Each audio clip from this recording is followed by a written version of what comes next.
Tesla is no doubt years ahead of the competition when it comes to the electric and autonomous car markets.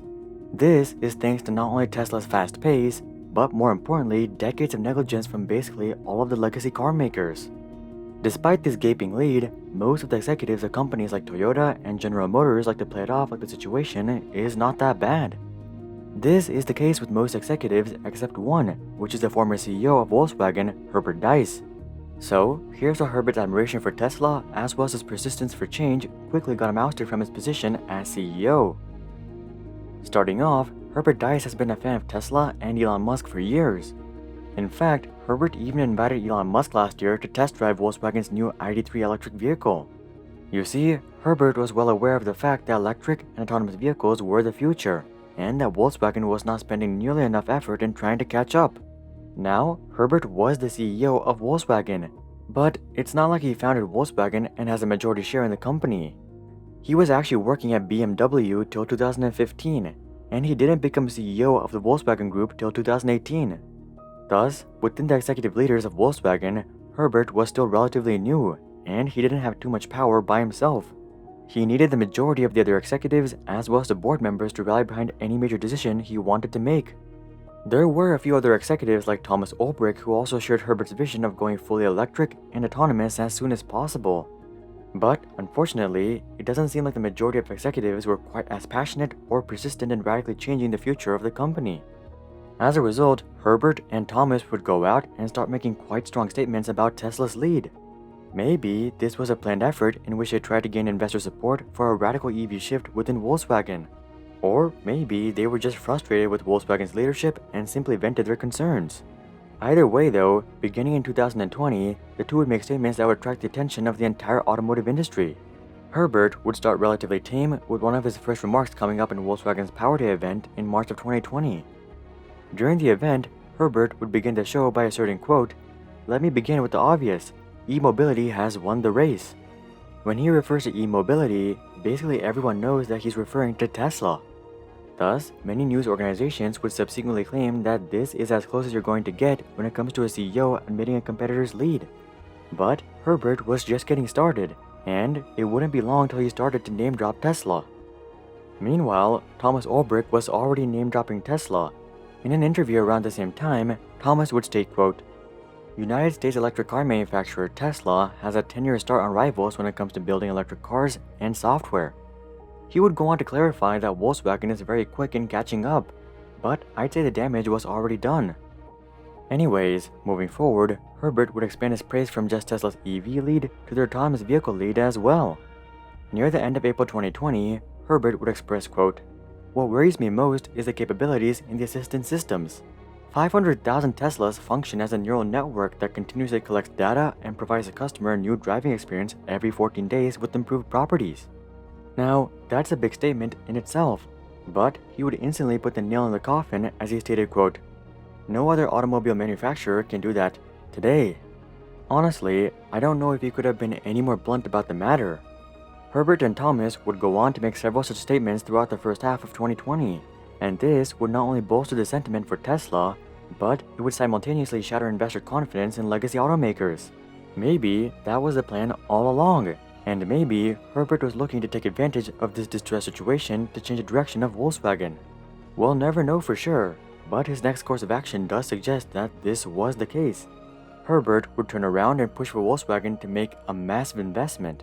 And when I say massive, I mean gigantic. Herbert wanted Volkswagen to invest a whopping 84 billion euros into EV and AV development. 34 billion euros would go towards developing and building electric and autonomous vehicles, and the other 50 billion would go towards developing battery technology. Now, let's just keep in mind that 84 billion euros, or about $100 billion, is enough money to buy the entire company of General Motors and have $14 billion to spare. So, Herbert basically wanted Volkswagen to go all in on EVs and AVs. I don't think you'll be surprised to hear that the other executives weren't so thrilled to hear about this plan. First of all, this was during the start of the pandemic, and Volkswagen stock was down up to 50% compared to January of 2020. Considering that each executive likely owns tens of millions of dollars worth of Volkswagen stock, they weren't having the best of days. And the last thing they wanted to do was YOLO on the EV market.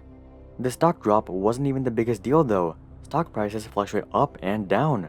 However, if you have a strong fundamentally growing company, the stock price is only heading up over the long term. The real problem was that the fundamental business of Volkswagen was taking a significant hit due to the pandemic. Before the pandemic, Volkswagen was consistently net profiting about $3 to $4 billion per quarter. In the first quarter of 2020, this would plummet 90% to $447 million.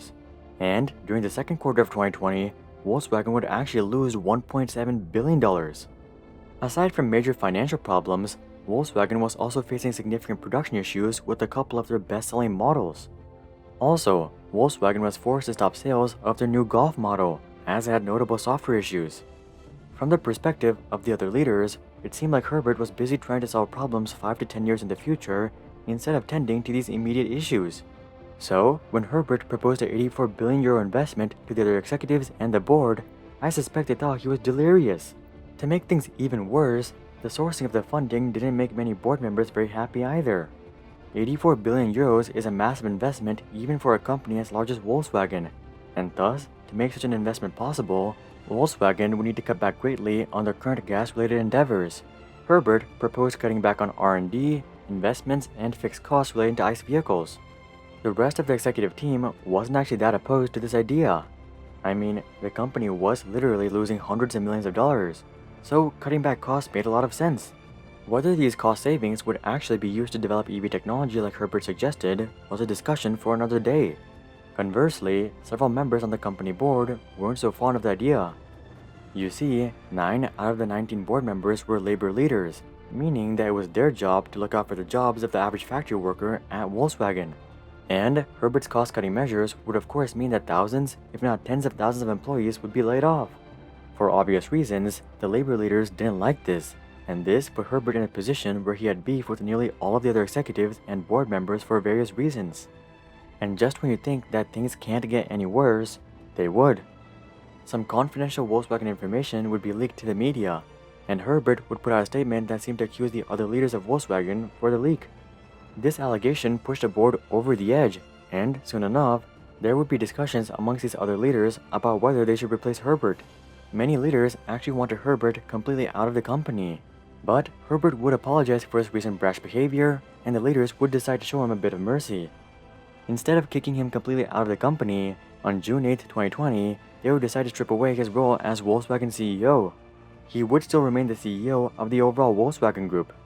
Now, that sounds like a super cool position, but really, the only reason the board let him keep this position is because the position is basically just fluff. According to Volkswagen, Herbert will focus on overall strategy for their group, but we all know this is just fluff. The CEOs and the executive teams of each of Volkswagen's individual companies are the ones that really play a hands-on role in the group's overall future. Anyways, Ralph Bradstatter, the previous COO of Volkswagen, would replace Herbert as CEO, and that's how it's been ever since. As for Herbert, he's just been even more savage after the event. For instance, after Tesla posted their Q2 earnings, which were unexpectedly positive, Herbert would go out of his way to state, quote, "Elon Musk delivers results that many have deemed impossible." He went on to reveal that Tesla's results support his view that in 5 to 10 years, the world's most valuable company will be a mobility company that can be called Tesla, Apple, or Volkswagen. In the end, Volkswagen has recovered from their pandemic low, and they are taking their first steps into the EV industry. So, it's not like Volkswagen is going to go bankrupt or anything like that. In fact, it's likely that Volkswagen will remain a large automobile manufacturer for decades to come. However, Herbert really wanted to challenge Tesla in the electric and autonomous vehicle space and push Volkswagen to be the biggest company in the entire world. Without undergoing a radical change like Herbert proposed though, this destiny remains unlikely. And it's quite a shame that the bureaucratic nature and corporate politics of Volkswagen prevented Herbert from taking Volkswagen in this direction. Who knows though, Diess hasn't left the Volkswagen Group just yet, and maybe he still has something up his sleeve. What do you guys think about Herbert Diess being ousted? Comment that down below. Also, drop a like if you guys thought this video explained the situation well. And of course, consider joining our Discord community to suggest future video ideas, and consider subscribing to see more questions logically answered. But until then, I'm Hari, and I'll see you guys on the next one.